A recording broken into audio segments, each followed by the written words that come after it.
Well, Senator John Fetterman, thank you so much for sitting down with me. I want to start by asking you, when you ran in 2022 for the United States Senate, did you ever imagine that in 2025 you would be sitting down with a Trump for an interview? Oh, I mean, I certainly would be open to it, because it's always a pleasure to talk to we're just having a conversation. Yeah. I think that's really important. It's actually even more important now, the kinds of times that we're in right now. You know, we can't ever collectively turn our back to others, and people are increasingly forgetting to remember that we really need each other. So having this dialogue and having a conversation, that's what this is about, and honestly, it's a pleasure to be here. Well, thank you. I'm so happy to sit down with you. I think one of the things that a lot of people love about you is that you seem to choose common sense over just kind of blind party loyalty. And you've gotten a lot of pushback because of that. Why do you think that is? I mean, for me, it's in a sense, it's kind of easy to be that way. It's like, you know, if something that I happen to believe is true, or where the truth is in that situation, whether it's like, say, for Israel or for securing our border, it's very easy to follow that. And I don't check. I mean, I know how that might cost me politically, but then I think it's important to follow real truths in those circumstances.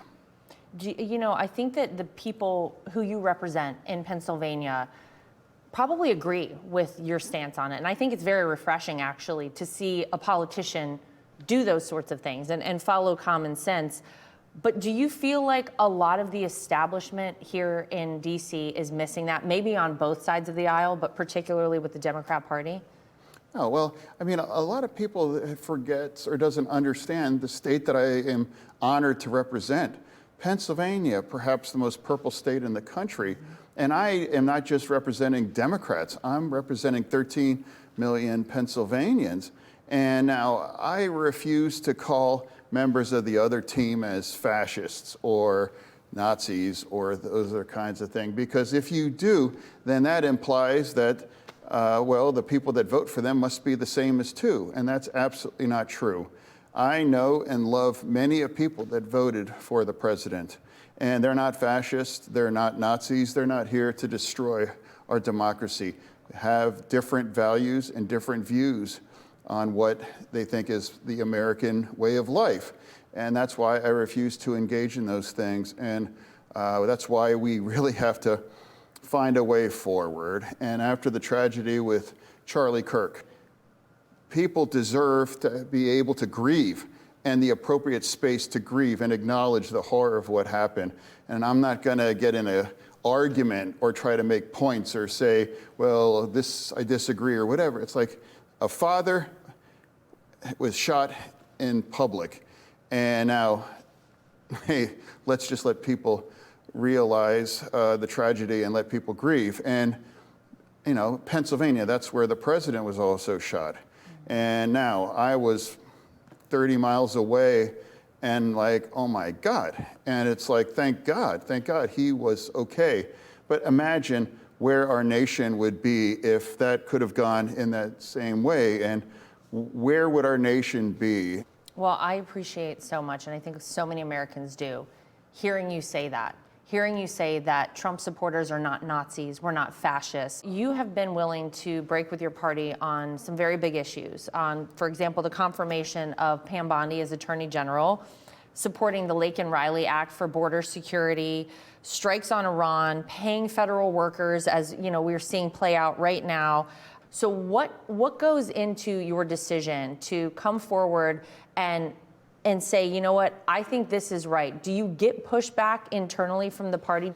Well, I mean, let's, you know, like Laken, the Laken bill. I actually, my good friend, Katie Britt, she reached out and saying, hey, would you be willing to co-sponsor? And I'm like, yes, 100%. You know, she's Alabama. She's a different party, but she's one of my dear friends. And that's why we happen to agree. We need to secure our border. I'm very, very pro-immigration, always have been, still is. But two things must be true. We need to secure our border. And then I do say that my party has done a bad job about our border. Absolutely, undeniable. And that's why I joined her. And I thought that we have the appropriate numbers of votes to do it. And that's exactly what happened. And like the Iranian, like that was, I really kind of led that charge. I'm like, absolutely. How can we allow Iran to acquire a nuclear weapon? Absolutely, absolutely. That would transform the Middle East for the worst. And that was entirely the right thing. And I celebrate that. And that has helped reshape, and that might make peace possible. And now that's another thing. That's a big deal, you know, the president, that peace deal.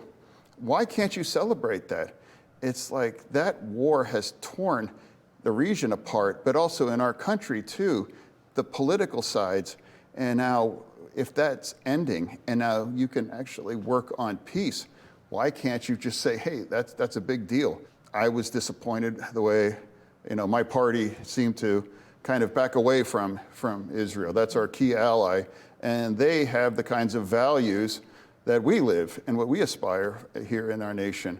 If you could advise the DNC or the leaders of the party, whoever they may be, in what they need to do in order to get back those blue-collar voters, a lot of them probably from your state of Pennsylvania, who crossed over party lines and voted for President Trump in 2024 and Republicans, what do you think, what would you like to see happen in terms of your party going forward? I don't give advice. I joke that except on fashion, but no, like it's like I'm not here to give advice on my party, but I try to be an example of leadership as a Democrat in the most purple part of our country, and that grew up with the other side. And I never lived in the kind of bubble, and I refuse to believe the very worst things about the other side, because I just know that's not true. They are great people, and now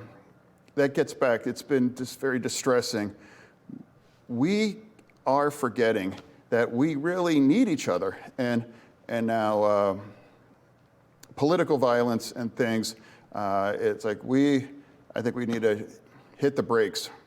I love to hear you say that. I love to hear you say we need each other, because I think that's right. And I think that that's how this country was supposed to be. That's how this country was founded. And it feels like we've gotten very far away from that.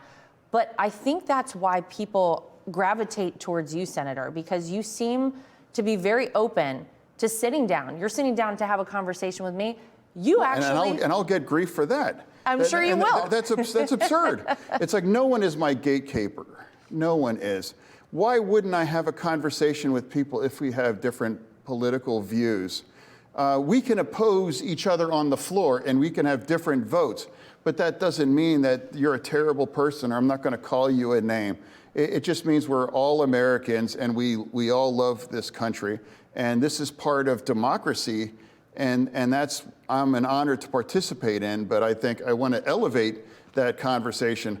I don't want to turn it into this kinds of circumstances where it leads to more and more political violence or more chaos. Well, you've actually been willing to sit down and talk with President Trump. In fact, you had dinner with President Trump. If you don't mind, tell me how was your dinner and were you surprised at the end of it? Yeah, and I think this was in January, but before he actually took office.